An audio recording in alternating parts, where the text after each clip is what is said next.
नमस्कार साथियों, मैं कुंदन कुमार स्वागत करता हूं करंट अफेयर के इस सेशन में। दोस्तों, आज हम देखेंगे कल के दिनों में घटित देश विदेश में जितनी भी राष्ट्रीय घटनाएं हैं, उन सभी घटनाओं से जो भी इंपॉर्टेंट क्वेश्चन बन पाया है, उन सभी का निचोड़ मैं लेकर आया हूं।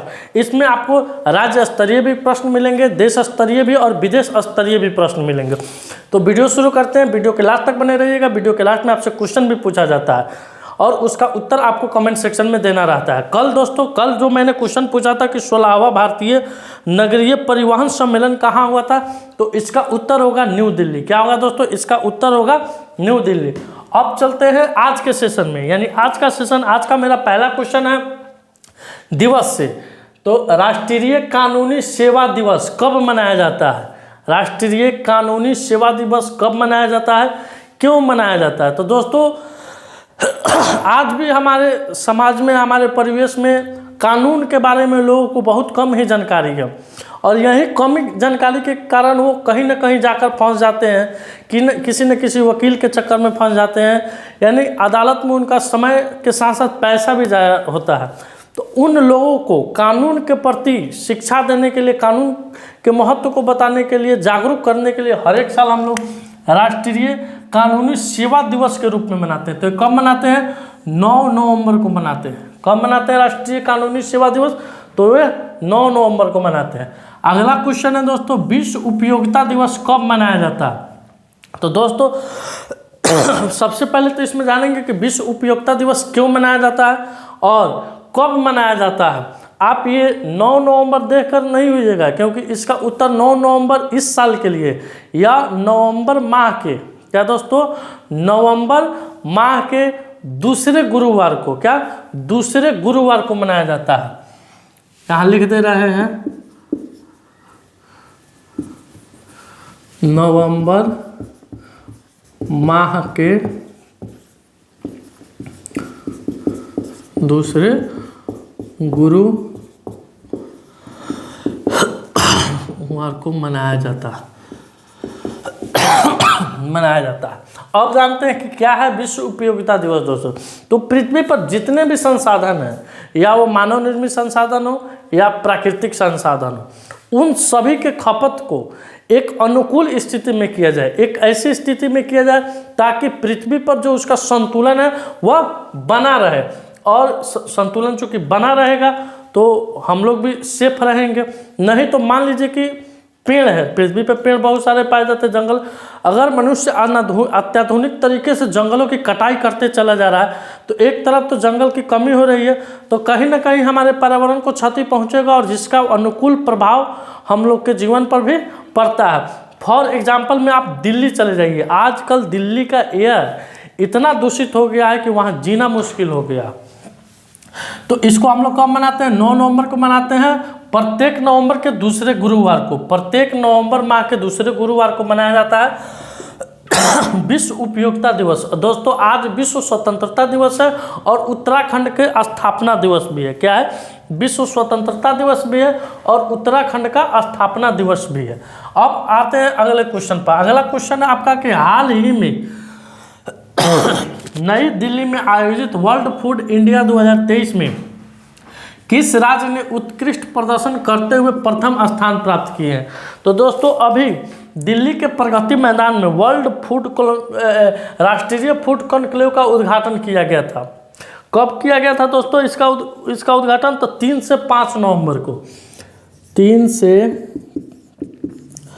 5 नवंबर तक इसका प्रदर्शन किया गया था, जिसमें बिहार राज्य को, किसको दोस्तों, बिहार राज्य को क्या मिला है? प्रथम स्थान प्राप्त हुआ। यह अवार्ड किनके द्वारा दिया गया? नई दिल्ली के प्रगति मैदान में हुआ था दोस्तों, प्रगति मैदान। यह अवार्ड किनके द्वारा दिया गया? तो भारत के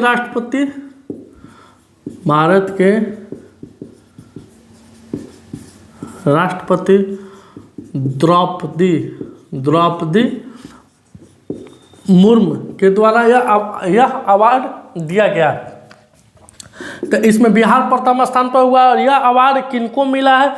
तो उद्योग विभाग के अपर मुख्य सचिव संदीप पेंड्री को और उद्योग विभाग के खाद्य प्रसंस्करण के निदेशक विवेक रंजन मैत्री को यह अवार्ड से सम्मानित किया गया है। अब आइए अगले क्वेश्चन पर चलते हैं। हाल ही में बिहार के वित्त मंत्री विजय कुमार चौधरी, कौन है दोस्तों बिहार के वित्त मंत्री? विजय कुमार चौधरी ने कितने करोड़ रुपए का द्वितीय अनुपूरक बजट पेश किया? तो यह 26,086 करोड़, कितना? 26,086 करोड़ का द्वितीय अनुपूरक बजट पेश किए। पहला ये सरकार द्वारा यानी बिहार राज्य सरकार द्वारा पिछले 9 महीना में दूसरा बार द्वितीय अनुपूरक बजट को पेश किया गया था। पहला बजट कब पेश किया गया था? तो 10 जुलाई को 43,774 करोड़ का पहला बजट 10 जुलाई 2023 को 43,774 करोड़ रुपए का बजट पेश किया गया था। इस बजट का खर्च कहाँ कहाँ होगा? तो शिक्षा में, स्वास्थ्य में, कृषि में, परिवहन में, रोड में, इन सभी चीज़ों में इस बजट का खर्च होने वाला है। आइए अगले क्वेश्चन पर चलते हैं। बिहार का पहला और भारत का दूसरा फॉरेस्ट्री वानिकी कॉलेज किस जिला में शुरू हुआ है दोस्तों? तो दोस्तों बिहार का पहला, गौर कीजिएगा VVI, और भारत का दूसरा फॉरेस्ट्री वानिकी कॉलेज किस जिला में शुरू हुआ है? तो यह बिहार के मुंगेर जिला में, और भारत में कहाँ है? तो देहरादून में है, बिहार के मुंगेर जिला में है। इसमें क्या होगा दोस्तों? वृक्षारोपण प्रोत्साहन, शिक्षण प्रशिक्षण, वनारोपण विकास तेजी कार्यों के बारे में शिक्षित किया जाएगा, प्रशिक्षित किया जाएगा। अब आइए अगले क्वेश्चन पर चलते हैं। हाल ही में किसके द्वारा the book of Bihari literature नामक पुस्तक का विमोचन किया गया? तो दोस्तों बिहार सरकार में उद्योग मंत्री हैं समीर कुमार सेठ। कौन है? समीर कुमार सेठ है। उनके द्वारा the book of Bihari literature नामक पुस्तक का विमोचन किया गया है, जिसके लेखक कौन है? तो अभय कुमार है। कौन है लेखक दोस्तों इसके? तो अभय कुमार है। दोस्तों इस पुस्तक की खासियत क्या है? तो इस पुस्तक की खासियत है कि 2600 ईसा पूर्व से लेकर 2023 तक साहित्य के जितने भी महत्वपूर्ण चर्चित साहित्य हैं उन सभी का संकलन इस पुस्तक में किया गया है, जिसका उद्घाटन कौन है? समीर कुमार सेठ है। बिहार सरकार में अभी उद्योग मंत्री के पद पर ये विराजमान है। दोस्तों आप इसका स्क्रीनशॉट ले सकते हैं। आइए दोस्तों अगले क्वेश्चन से शुरू करते हैं। किस आयोग के द्वारा भारतीय विकास मॉडल पर कार्यशाला आयोजित किया गया है? तो दोस्तों अभी नीति आयोग के द्वारा, किसके द्वारा? नीति आयोग के द्वारा भारतीय विकास मॉडल पर एक कार्यशाला का आयोजन नई दिल्ली में किया जाता है। अब नीति आयोग या पहले योजना आयोग था, 2015 ईस्वी में इसका नाम बदलकर क्या रख दिया गया? नीति आयोग रख दिया गया, जिसका पदेन अध्यक्ष कौन होते हैं?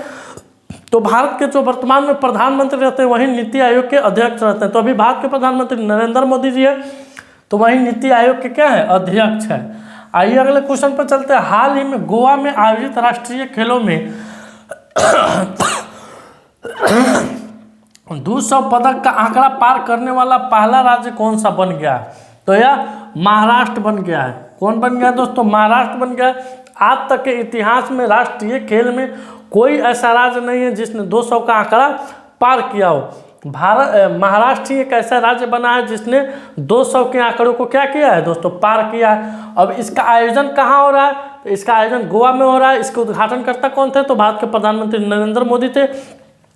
कैवें क्रम का ये हो रहा है? तो 39वें क्रम का हो रहा है। और 30वें क्रम का कहाँ हुआ था? तो गुजरात में हुआ था। इन सभी चीज़ों को पहले विस्तृत रूप से पढ़ा दिया गया है। आपको रिवीजन के तौर पर आपको एक बार मेरे साथ वीडियो को देखते देखते मेरे साथ इसको दोहरा देना है। आइए अगले क्वेश्चन पर चलते हैं। हाल ही में किसे भारत का नया महासर्वेक्षक नियुक्त किया गया है? तो दोस्तों हितेश कुमार को। किसे? हितेश कुमार को भारत का नया महासर्वेक्षण नियुक्त किया गया है, सर्वेक्षक नियुक्त किया गया है। आइए अगले क्वेश्चन पर चलते हैं। हाल ही में कौन सी राज्य सरकार ने प्रोजेक्ट डॉल्फिन को लागू करने का आदेश दिया है? तो दोस्तों प्रोजेक्ट डॉल्फिन को लागू करने के लिए अभी तमिलनाडु सरकार ने आदेश दिया है। डॉल्फिन एक जलीय जीव है। क्या है? जलीय जीव है। यह कहाँ का जलीय पशु है? तो यह बिहार का भी जलीय पशु है और हाल फिलहाल में यह उत्तर प्रदेश का भी जलीय पशु है। यह गंगा नदी में मुख्यतः पाया जाता है। आपको आप पटना चाहे गंगा नदी के तट पर रहिएगा तो आपको डॉल्फिन जरूर एक आध को मिल जाएगी। बेगूसराय में भी मिल जाएगी आपको देखने के लिए। तो इसे अब तमिलनाडु राज्य ने प्रोजेक्ट डॉल्फिन को लागू करने का आदेश दिया है अपने राज्य में। ये आइए दोस्तों last question, master blaster. Last question बताने से पहले एक अभी करंट का आया है क्वेश्चन कि आईसीसी के वनडे में ताज़ा रैंकिंग के अनुसार अभी नंबर 1 पर शुभमन गिल चले गए हैं। बाबर आजम को पछाड़कर पहले बाबर आजम बैटिंग में नंबर 1 पर थे, अब कौन चले गए हैं? तो शुभमन गिल चले गए हैं। अब आइए इस क्वेश्चन पर। ये मैच जो लोग देखा होगा, माने फुल पैसा वसूल, क्या दोस्तों? फुल पैसा वसूल ग्लेन मैक्सवेल द्वारा।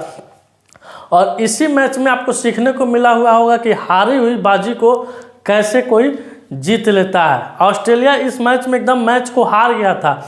एक तरफ जहाँ 15% ऑस्ट्रेलिया के जीतने के चांस बताए जा रहे थे, 85% अफगानिस्तान के जीतने के चांस बताए जा रहे थे। ये शख्स ऐसा बंदा था जिसने इस पूरी बाजी को क्या कर दिया? पलट दिया। और वनडे के इतिहास में सबसे तेज दोहरा शतक लगाने वाला ये खिलाड़ी बन गया ग्लेन मैक्सवेल। इनके लिए एक जोरदार क्लैप कर दीजिएगा आप लोग जो भी देखिएगा। तो कौन बन गए हैं? ग्लेन मैक्सवेल बन गए हैं। 201 रन की इन्होंने नाबाद पारी खेली है।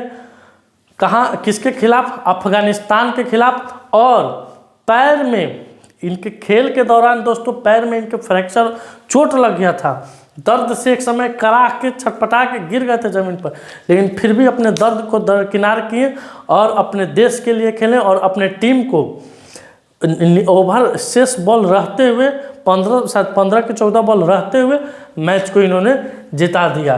दोस्तों आप इसका स्क्रीनशॉट ले लीजिए। आज का क्वेश्चन है मेरा दोस्तों कि हाल ही में सीबीआई के संयुक्त निदेशक के रूप में किसे नियुक्त किया गया? ऑप्शन है प्रवीण मधुकर पवार, सुरेंद्र कुमार आधना, हितेश कुमार, और एक ऑप्शन इसमें डाला गया है इनमें से कोई नहीं। इसका करेक्ट उत्तर आपको कमेंट सेक्शन में जाकर देना है। और इस क्वेश्चन के बारे में जो भी आप लोग डीपली थोड़ा जानते होइएगा उसको भी इसमें नोट करना है। दोस्तों आज का सेशन मेरा यहीं समाप्त हुआ। अगर यह वीडियो आपको अच्छा लगे या वीडियो लगे कि परीक्षा के दृष्टिकोण से मेरे हेल्पफुल लग रहा है तो आप इस वीडियो को ज़रूर शेयर कीजिएगा, लाइक कीजिएगा, आप अपना सुझाव कमेंट बॉक्स में ज़रूर दीजिएगा। मिलते हैं आपसे अगले वीडियो में, तब तक के लिए धन्यवाद। भारत माता की जय।